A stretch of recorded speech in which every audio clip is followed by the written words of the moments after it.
Well, welcome to the 2020 Sister Cities, Indiana Sister Cities Symposium, and we have our economic development panel. I'd like to invite our first guest for the panel, Jason Hester. He comes from the Greater Columbus Economic Development Corporation, where he's the president. And I'd also like to mention that Jason serves on the Indiana Sister Cities Council. So welcome, Jason. Thank you. Glad to be here. Okay. Let's jump right in, and why don't you tell us a little bit about yourself? What's your background and how you got into Sister Cities and international economic development? Yeah, it's well, as far as I've been doing economic development for 20 years now. This is my 20th year in the profession. All of that here in the Hoosier State. Got my start in the original, my original hometown, small town of Elwood, Indiana, the hometown of Red Gold for any Red Gold ketchup fans. But from there, I went to the city of Kokomo. Then I was with the Indiana Economic Development Corp for 3 years as their Central Region Director. And I'm very happy to say I've been here in Columbus doing economic development now for the last 10 years since 2010. So really got my start in Sister Cities through the effort here in Columbus. Columbus is a very globally engaged community, and that's really when we started getting plugged in more with Sister Cities. Tell us a bit more about the global engagement there in Columbus. You know, for many in our audience, they might not know what a global city Columbus is. Give us a little background on that, would you? Yeah, so from an economic development standpoint, we began in the very late 70s. So our organization was one of the first local dedicated economic development organizations. We organized in 1976, and our first trip abroad was in 1978. So very early, my predecessors and past mayors and others had targeted foreign direct investment as a part of our economic development strategy. So first trip was to Europe in 1978. Our first trip to Japan was in maybe 1982. And we've actually been going back to Japan every year since. Although this will be the year where we break that streak because of COVID restrictions. But we've been going to Japan every year since. Then how that ties into Sister Cities, because of our efforts to recruit foreign direct investment, and again, we can talk a lot about just again some of the impact that that's made in our community. But we also then in 1994, we formed our first 2 international sister cities, Lerna, Germany, and then also Miyoshi, Japan. And Miyoshi, Japan, by any measure, is just a best-in-class sister city relationship. And it's one that we're very proud of. And it touches multiple aspects of our community. It touches, there's the economic development aspect, which is because some of the companies there in Miyoshi have also invested here. So we have that exchange. We also have a very active school exchange in Miyoshi and Columbus, where they send students every year, and every other year we send students to Miyoshi. And so it's just been a very rich experience. But again, how that ties back to Columbus, Indiana as a global community. We today have 36 foreign-owned enterprises in our community. Those 36 companies employ over 8,000 people. Among those, 3 of them represent, they're 3 of our top 5 taxpayers locally as well. So these are significant employers, but it's everybody from companies like NTN and Toyota Material Handling and Faurecia and NK. Those 4 companies each employing more than 1,000 people each in our community, down to a brand new engineering firm from India, which is employing maybe 10 people at this point. And so, so certainly our foreign-owned companies have invested heavily in our community, and they employ a lot of people. And then even our own domestic companies, certainly Cummins with their global headquarters here in our community, they recruit globally. Other engineering companies like LHP Engineering Solutions and others locally also recruit. And so a really interesting factoid is over the last 5 years, we've welcomed more than one new international resident each and every day. So we've actually averaged more than 365 new international residents migrating to Columbus and Bartholomew County each of the last 5 years. And so again, averages out to more than one a day. I know it'd be hard to put your finger on it, but why Columbus? What do you think's attracting these global companies and international citizens to the heart of Indiana? Yeah.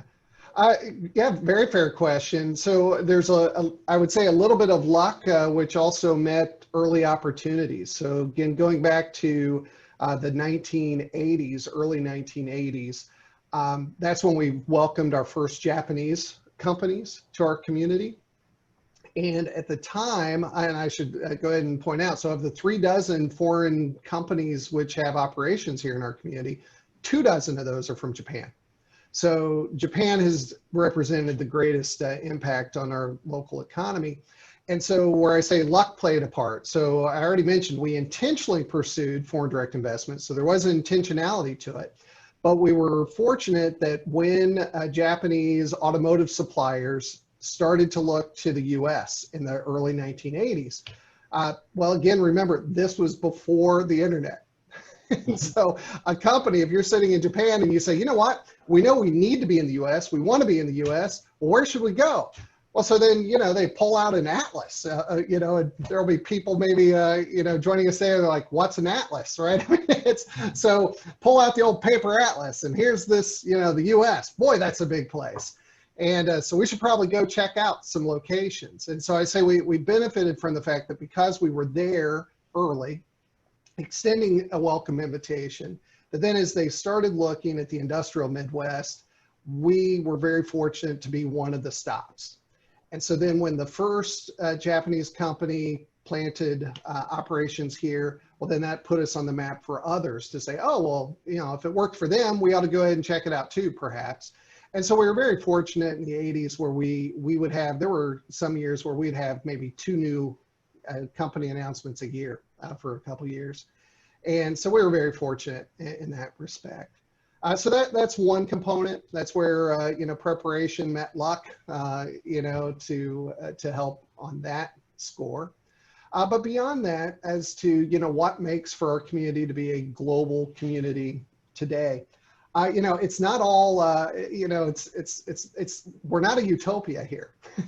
And so some people may have visited our Ethnic Expo, which is our most popular festival in the year. And this is a community festival held downtown where we celebrate all the different ethnicities and nationalities and cultures that exist here in our community. And that event was formed in, let's see, I think it was very early 90s. But it was actually formed in response to some xenophobia that was happening in our community. So we had a groundbreaking ceremony where the Japanese company brought in a Shinto priest to perform the groundbreaking ceremony. And there were letters to the editor that shall we say, were not exactly welcoming in nature. And people were just, you know, felt like this was an affront to, you know, our Midwestern, you know, culture, if you will. But very quickly, city leaders at that time said, hey, wait a minute, no, we will be a global community. We are a global community. So this is an education opportunity. So let us help educate our residents on the richness that being a globally rich, a diverse population can be. And so started that festival again in the 1990s, and today it's the most popular festival that we have. And I would say that dovetails into sister cities. So we saw our sister city engagements as another avenue to, again, strengthen relationships around the world. We saw as an opportunity to welcome friends from our sister cities to come to Columbus and then have our residents go visit them as well. And as we've done this, the citizen diplomacy, you know, just naturally begins to take place. And so it's had tremendous benefits for us as a community, that then our sister city activities dovetail in with our school exchanges, dovetail in with economic development. And so it all just works together to help support our community in those efforts. Great. You mentioned Japan and Germany. What are some of your other sister city partnerships, and do you all have any plans to grow, or what kind of opportunities do you see to expand sister cities around the world? Yeah, thanks. Our most recent sister city was formed just about a year and a half ago. Back in 2018, we formed our newest relationship in Pune, India. And then we have a sister city relationship with Shenyang, China in Hubei province. And in China, beginning in 2000, I think our first trip to China was in 2003. And we felt that it was a little early in regards to the economic development prospects. But we went back in 2008 and realized that we were already behind the ball. So we started going to China then year after year. And in China, at the time, there was a strong push at the municipal level in China to form friendship cities. And so pretty much if someone in China, if a city in China said, hey, would you like to be friends? We said, of course, yes, we'd love to be friends. So today we have 7 friendship cities plus the official sister city. So we have 8 relationships in China at the municipal level. And so Lerna, Germany, Miyoshi, Japan, Shenyang, China, Pune, India, and then another 7 friendship cities in China as well.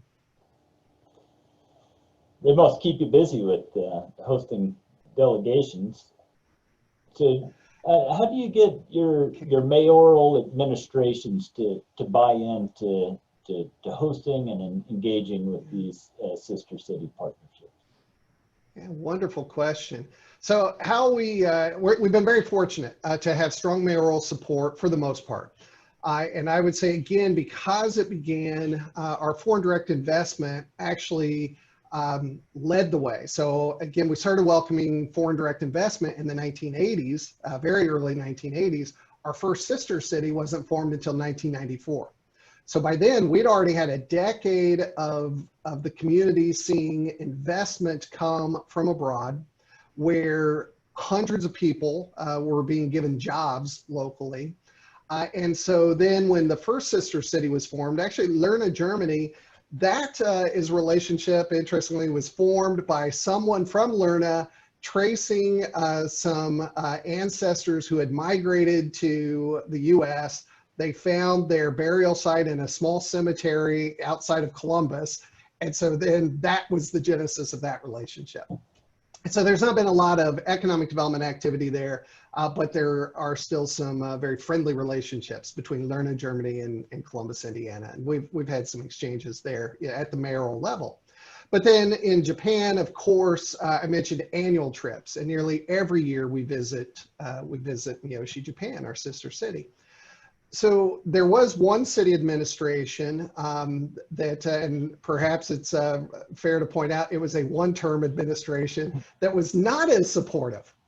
This is really interesting. So the late Mayor Bob Stewart was a 3-term mayor, and he was at the start of our sister city relationships. Then Mayor Fred Armstrong, 4-term mayor, very active with sister city relationships and international travel to support economic development activities. Then we had a 1-term mayor who went on one international trip her first year and then elected not to go on any others than the remaining 3 years of her term. So our current mayor, and this is, again, we're a nonpartisan organization, so I'm just giving you the history here, right? So our current mayor, Mayor Jim Linnap, when he decided to run for mayor, he actually, and he will tell you this, talk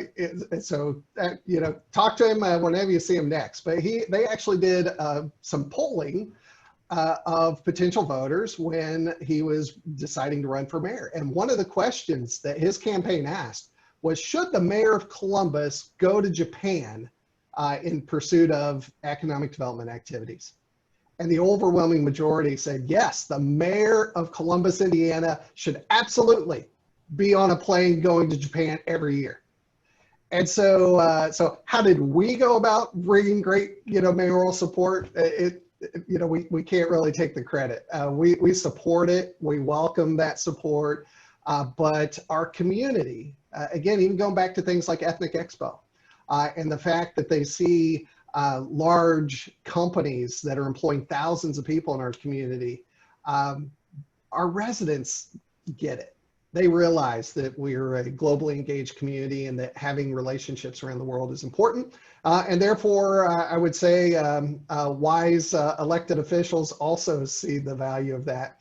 And I would say Mayor Lineup did win re-election, so he's now in his second term, and so he's a great supporter of sister cities and international economic development activities. Well, we appreciate his support, and we'll hear from him later in the program. Just one final question for you here. The future of Sister Cities is our youth, and we really hope to engage our youth in programming and understand that, in a community like Columbus, global competency skills are revered among the citizens and in the workforce.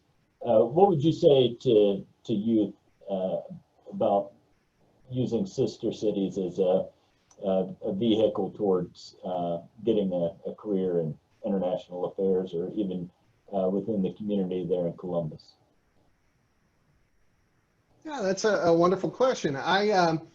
So I would think there's some very practical aspects that, and let's say someone is even beginning in high school, or certainly during their college years, so pre-career, there would be opportunities to volunteer. I'm sure any of our sister city organizations around the state have opportunities for volunteer engagement. And so anything that someone early in their career or even pre-career can do to demonstrate that they have a global mindset, that they are welcoming of other cultures and people of different backgrounds. These are traits that hiring managers are looking for. And so just even volunteering their time, giving of their skills in that way, will both give them opportunity to become a little more worldly, if you will, especially when I think of someone coming from, our community here in South Central Indiana. There are plenty of opportunities to broaden your horizons, but at the same time, there are others who maybe haven't had opportunity to travel. So by bringing the world to us, by bringing the world to our community, that gives that opportunity to young people, whether they be still in school or young professionals. So I would say that would be just a very practical thing with perhaps self-enlightened interests, volunteer, get plugged in, broaden your horizons, and you can do it even before you have your passport. So I would say that'd be one opportunity for young people to get engaged with sister cities. Well, that's great. Thank you so much, Jason, for all the insights into economic development there in Columbus. And thank you for the good work that you're doing there in your community and with the sister cities community. I really appreciate you taking the time to be with us here today. Hey, my pleasure. Thanks so much, and best wishes to everyone. I'd like to welcome our panelists here today, Aaron Vigil Martinez with Mad Ventures. Thank you and welcome. Thanks for joining us. Well, Peter, it's a pleasure, and I appreciate you extending the invitation. And too bad I can't meet the rest of the folks participating, but I look forward to interacting in some other form or fashion. Great. Well, we'll take you wherever we can get you here, and virtual space is where we're all at now. So again, that's right. Let's jump right in. Tell us a little bit about your background and how you come into this international space. Sure. Well, let's see. I'm actually living in Indiana these days. I've been new to the state for about 4 years. Prior to that, I spent 15 years in the Washington, D.C. area. I moved there straight from high school to attend American University, where I got my bachelor's in law and society. And then I worked for a couple years and went back for my master's and got my MBA. I don't know if you know this, but American University boasts one of the best schools of international service. So I have a real strong affinity there. And Washington, D.C. by itself is just a melting pot. So it's a purely international city.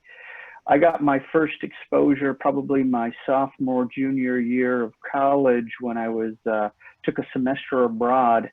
And it sounds extravagant, but it was really one of the best experiences that I had traveling the Mediterranean. I was based out of Madrid, Spain, but I traveled all over Turkey, Italy, Greece, Spain, and just had a real affinity for learning about other people, cultures, and customs. And I've taken those lessons that I've learned there and sort of translated those into my personal and professional experiences, even most recently with the state of Indiana at the Indiana Economic Development Corporation. Tell us more about your role there at the IEDC. What were you doing for the state? So I moved to Indiana to take a role essentially with the Department of Commerce, which is called the IEDC. I served at the pleasure of 2 secretaries of commerce and 2 governors. I essentially spearheaded the small business and entrepreneurship office there at the state. So for about 3 years, I led the initiatives to help support our young businesses and entrepreneurs. I helped them grow and help attract small businesses and entrepreneurs to the state through public policy initiatives, through a lot of programming initiatives, and even through some international work that you and I gotten to work on together with an export fellowship program. So over that 3-year period, it was really to help, as our current governor would say, take Indiana to the world and bring the world to Indiana. So now you've moved on to new ventures, and as the founder of Mad Ventures, tell us what you've been up to with this new enterprise. Sure. Well, back in September, a year ago, I left my role and I went out on my own and created Mad Ventures. It's named after my daughter, shorthand for Madeline or Maddie. And in my current capacity, it's given me the flexibility to really take my love for innovation and entrepreneurship and work on some projects with individual companies, but with other EDCs or economic development corporations, and helping them think through where they're at and sort of deploying their strategies for building entrepreneurial communities. So I really focus on that.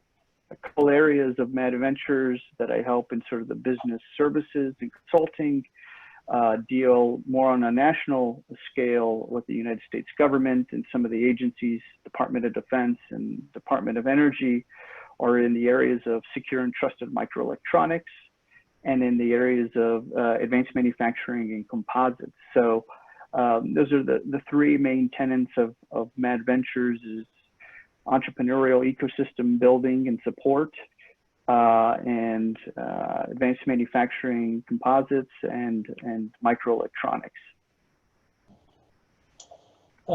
Is there a country or a region of the world that you think presents a particularly good opportunity for Hoosiers to build business connections with?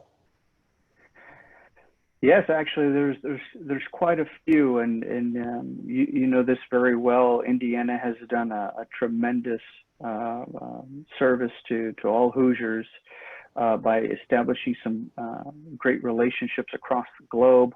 You know, in the United Kingdom, we have a lot of business relationships there. Indiana houses, Rolls-Royce. We look at Japan. We have business partners with Subaru, Honda, Toyota. We look We looked at two countries in particular that I have done business with most recently and that I think are going to provide continuous opportunities for cross-pollination and reciprocity, and that is Taiwan and India. We have a really great international team at the state. India is a good partner. We have a very large investment into the state recently by Infosys. And as I mentioned in my microelectronics work, I spent about 2 to 3 weeks last year in Taiwan, working with Taiwan Semiconductor Manufacturing Corporation, establishing a research partnership with some of our universities here. And now they are making a large investment into the United States, building a next generation fabrication plant. So I think those are the two countries that come to the forefront, Taiwan and India. Yeah, great. Well, that's great to hear, especially with the Indianapolis Taipei has the sister city partnerships. It's always great to be able to make those connections as well. And you mentioned the university research partnership there. Of course, our academic institutions here in the state of Indiana are great assets. What are some of the other assets here in Indiana that you think would make attractive business opportunities for folks here to bring in some foreign direct investment or attract entrepreneurs to the state of Indiana?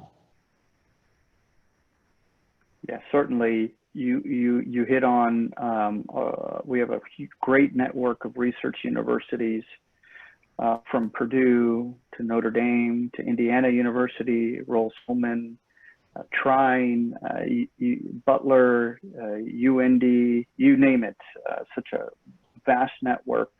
So there's a very rich talent pool to derive great talent from within our state. That's one big attractive aspect. As we all know, a lot of companies are vying for great talent these days. And so a lot of that talent is matriculating in these university settings that Indiana has. Indiana is geographically located, in middle America. So very easy access to a lot of metropolitan areas, Chicago, Louisville, you name it. You look at the business climate and it's a very pro-business climate that we have, boasting low taxes, low cost of living, all of these things that make it very attractive when businesses and people look to relocate for opportunities. I think the final thing would be just knowing that there's that stability of this pro-business policy and ethos in Indiana reduces a lot of the risk and heartburn when looking at new areas to invest in. So I think you put all of those together and it combines to be a very unique place to do business and to conduct business. I could name a handful of times and stories that you have companies and founders and entrepreneurs who are looking to Indiana and surrounding Midwestern states for relocation. And this was pre-COVID, pre-pandemic, because of all of those reasons I mentioned. People from Silicon Valley, from Massachusetts, the Cambridge area. But I think what's accelerating this, and you see this throughout the country, is after the pandemic, remote work is going to be the new norm. And so I think it's making even more sense for a lot of businesses and individuals to think about Indiana, places like Indiana, as they go forward. Great. It sounds like we're doing a lot of things right. Is there anything that you could point to that, here in Indiana that we could be doing better? That's always a tough one.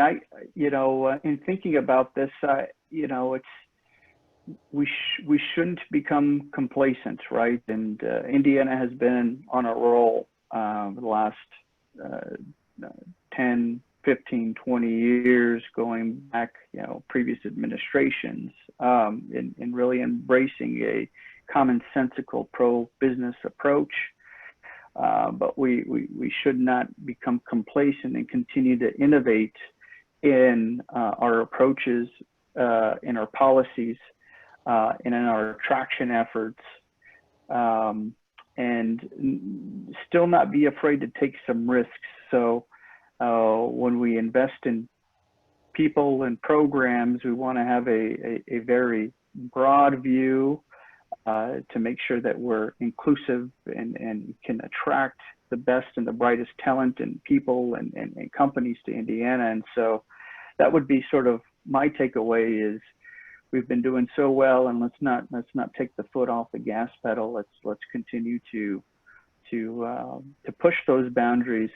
Usually what tends to happen is when you've amassed really good wins, your risk profile starts to plateau or decline because you want to preserve those wins, and sometimes you become heavy in your approach and the way that you go about things. You may be paralyzed too much by analysis, and what got you there in the first place was thinking out of the box and taking risks.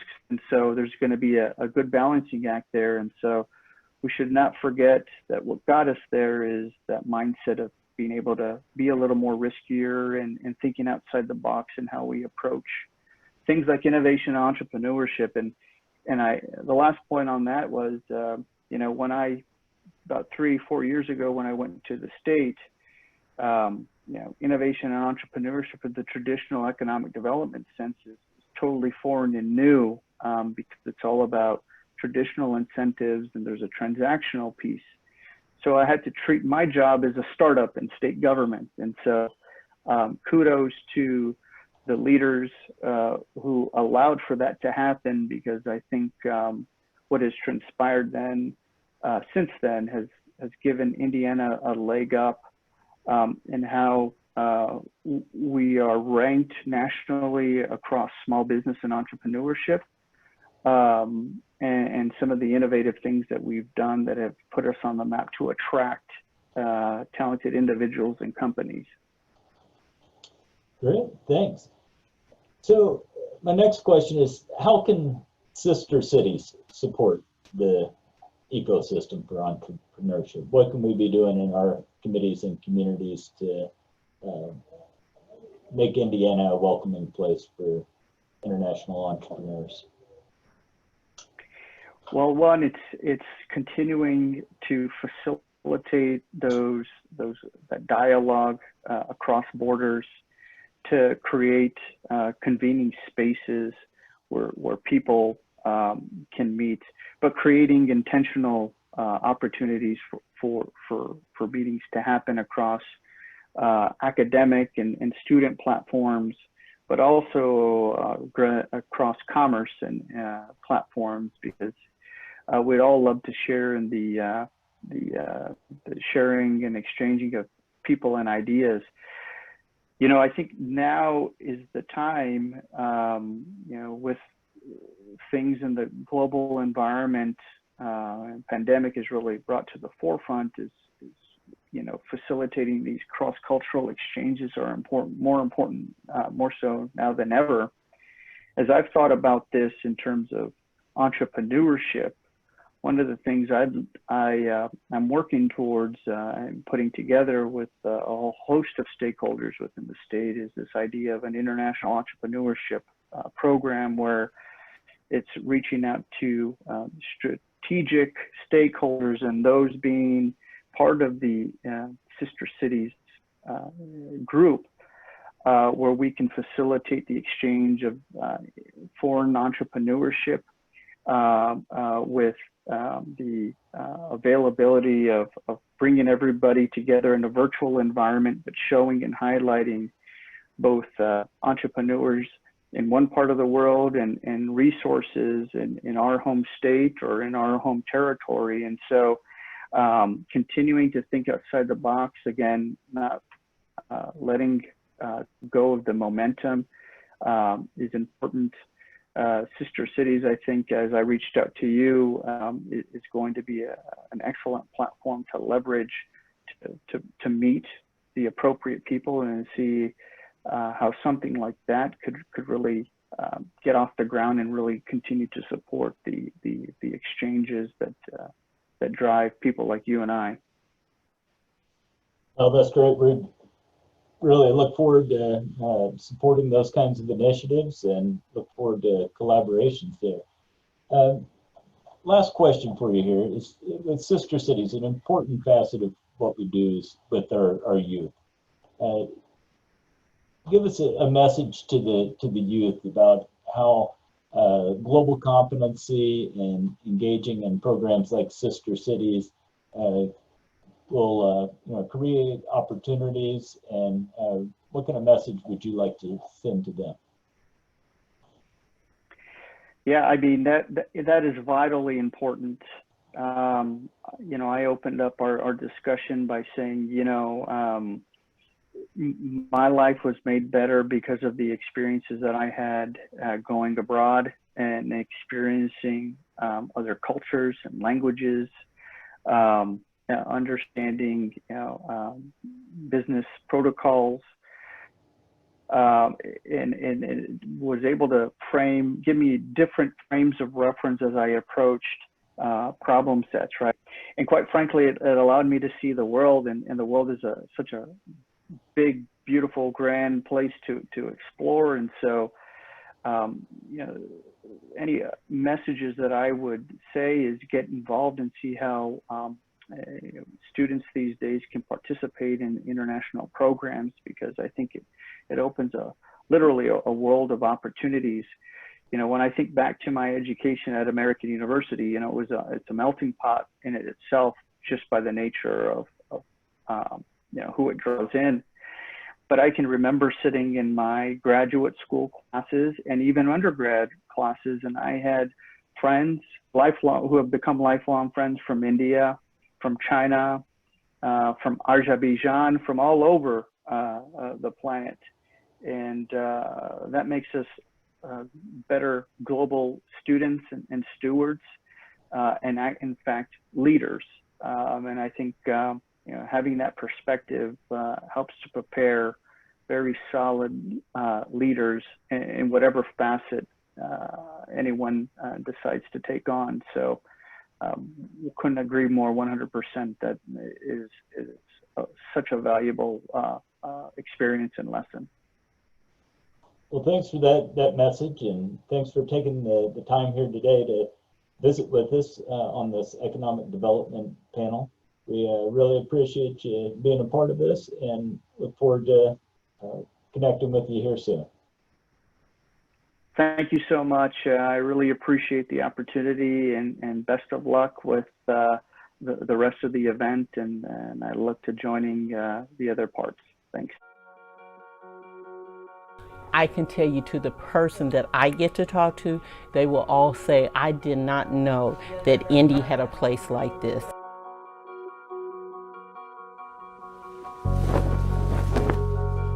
On one block, you can go to China, Japan, Mexico, Cuba, Peru, Ethiopia, Greece, El Salvador, and Guatemala. That's just on one block. But if you travel the area, you can end up in Yemen. We have a Dubai restaurant coming, Vietnamese food, Pakistani, Nigerian, one of my faves, but I can't remember them all. It's amazing. At one time, this area was the #1 traditional retail destination. And as the city grew and people started going to places like Castleton and downtown, because our downtown is beautiful, well, the stores in this area started to leave. And fortunately, during that time period, our immigrant brothers and sisters were now moving into Indianapolis, and they found this area to be a place that they could start their businesses at a reasonable cost. You'll hear people say, well, Our immigrant brothers and sisters are taking jobs, but I'm here to tell you that they are creating them. We visited a grocery store today that the business owner started selling produce on the corner in Mexico. And he thought, you know what, I think I can open a grocery store. And he worked hard at it. He opened the store here in Indianapolis, in our side of town. That business owner now employs well over 200 people. And not just people from his culture, but people from all over. In the next several years, we have a place that will be opening soon called the Global Village Welcome Center. Imagine a place that will have artifacts from all over the world. So it will be a museum. It will have an event center. It will have a demonstration kitchen, a place where people can come and learn about each other. If you're here visiting Indianapolis, you must come to Indy's International Marketplace.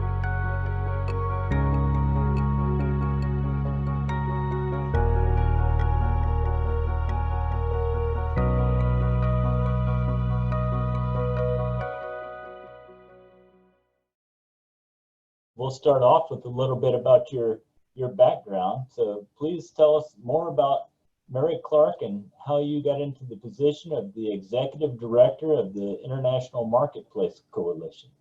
Okay, well, some many years ago, back in 2005, I used to manage National City Bank at 38th and Georgetown Road. As the branch manager back in the late 90s into the 2000s, we started noticing businesses leaving the area. Myself and a really dear friend of mine by the name of Jeb Barton. Jeb at the time was one of our state legislators for this side of town. And I happened to be his banker, and he would come into the bank. We would talk often about the area, and one day it was like, what is going on? Why are these businesses leaving the area, right? So Jeb and I put our heads together, thought we would start talking to some of the business owners in the area, see if we could start an organization, maybe at least just have a first meeting to see what we could do to stop the area from becoming a blighted area. I can tell you that in a matter of weeks, we plan to have our first meeting. We went knocking on the different business owners' doors and calling them and everything. At our first meeting, we had 75 attendees. I was so disappointed. So I was thinking with a couple of hundred businesses in the area, we should at least have 150 attendees, right? But we had 75. From that meeting, we decided that we would move forward, try to put a plan together to save the area. We did that in 2008. No, I'm sorry. In 2005, we also learned that the area back in 2004 was designated a CRE district, Community Revitalization Enhancement District, by the state of Indiana. And the long and short of that, what that meant is that the state would infuse X amount of dollars back into this neighborhood. But in order for the state to put the money back, the neighborhood had to generate X amount of dollars in sales tax every year, right? So you had to hit this threshold. Obviously, we didn't know what that threshold was, but we did realize that if we could get a new business in the area, our chances of hitting that threshold would be high. So we went after Walmart. We collected 1,750 petition letters in a 2-week period asking Walmart to open a store in our area. We were able to deliver those petition letters to Walmart at my Value City branch. I'm sorry, I keep saying Value City, at my National City Bank branch on Georgetown Road. And 2 years later, they opened up a Walmart. In 2008, we hit that first threshold where the area started receiving $750,000 back to the area to help with some revitalization plans. So basically, that's how the organization started. In 2009, we realized that we should stop trying to save an area that once existed, like, something of the past, let the past go, right? In 2009, we started realizing that the area was changing, that our immigrant brothers and sisters were moving into the area. So as the big boxes were leaving, like Sears or J.C. Penney's or Kohl's, at one time we had a Toys R Us, they left. But our immigrant brothers and sisters saw value in the space that the traditional businesses were leaving.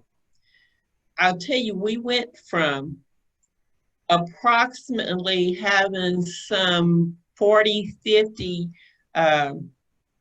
traditional restaurants, chain restaurants, to overnight turning into, now we have some 130 mom and pop restaurants, where 85% of them are restaurants of many different cultures. And then we do not only have the restaurants, if you like the food that the restaurants are serving, the cuisine, you know that you can go to a grocery store so you can buy those ingredients in our area. So, yeah. Okay, so thinking of our audience from all over the state of Indiana, let's step back a little bit. And how do they get to you all? What part of town are you in, and set the kind of the stage for the community? So our area is on the west side of Indianapolis, the northwest side. If you think a 2.5 square mile radius with the boundaries of 38th and High School to 38th and Commercial, from 34th and Lafayette Road to 46th and Lafayette Road. Within those boundaries, again, over almost 130 ethnic restaurants, some 40 markets, whether it's from Asia or Africa or European markets, we have them, Mediterranean markets, in this 2.5 square mile radius. We'd like to say we're centrally located because you know what? We have 465, 65, and 38th Street. You cannot find a reason not to get to this area because you can get here. We also tell people that if you're driving down the streets, get out of your car. Go into the businesses. If you get out of the car, you can leave the United States without leaving Indianapolis. On one block, you can travel to Japan, Greece, Ethiopia, Peru, Cuba, Guatemala, El Salvador, Mexico. Well, I'm probably forgetting something, but that's all on one block. Then if you go around the corner, you can go to India or Pakistan or Nigeria or Haiti. Where do you want to go? Right here in Indianapolis. It's an awesome place to travel to. And here during the COVID period, that fever that you have to travel, you don't have to lose it. Just come on over here on the west side. Great to have that place here in Indianapolis and in the heart of Indiana. And thank you for all that you do, Mary. It's really looking forward to getting back to taste the difference. And my personal favorite, maybe it's from my college days, but I love stopping in at La Bamba's over there off 38th Street, all the time. And 38th Lafayette Road. Great. Oh, thank you so much, Mary. It's been great having you. And again, look forward to making my way back out to the international marketplace here real soon. Perfect. Awesome. Thanks, Peter.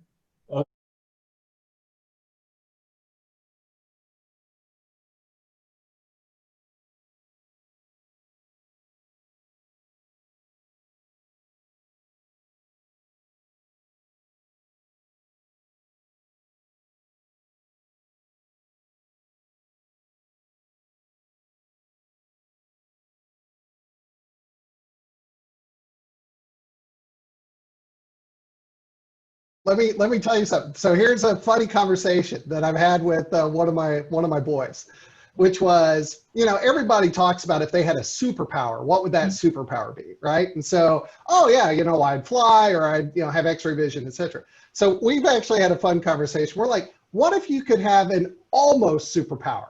Like it's not quite a superpower, but it's beyond extraordinary. And so immediately my almost superpower would be this: the ability to learn any language within a certain amount of time, but a very quick amount of time, right? That would be my almost superpower. Like, I don't just want to instantly have the ability, because that wouldn't be fair, right? But boy, if I could actually, especially after like 10 years of trying to learn Japanese, I still fail miserably, right? So my almost superpower, to answer your question, would be almost superpower. I would love to be able to learn every language that I ever put my mind to and learn it within 50 hours, So I've just got to frame my answer in that context, which is, well, so if I could instantly know, all the main world languages, or could I visit every country on the planet? Man, Peter, that's a tough one. I think I would have to just side on, I'll take the languages, because then if I have the language ability, it's all about communication. That's where you build relationships. And I might then have to not visit every single country on the globe. That would be my answer.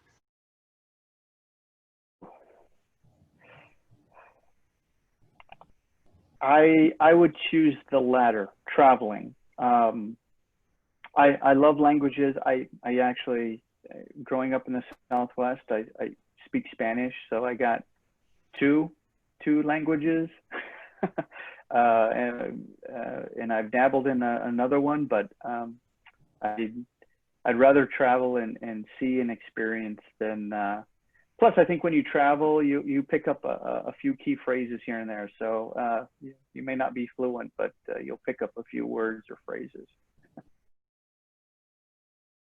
Because I have never left the United States of America, I plan to travel every country of the world.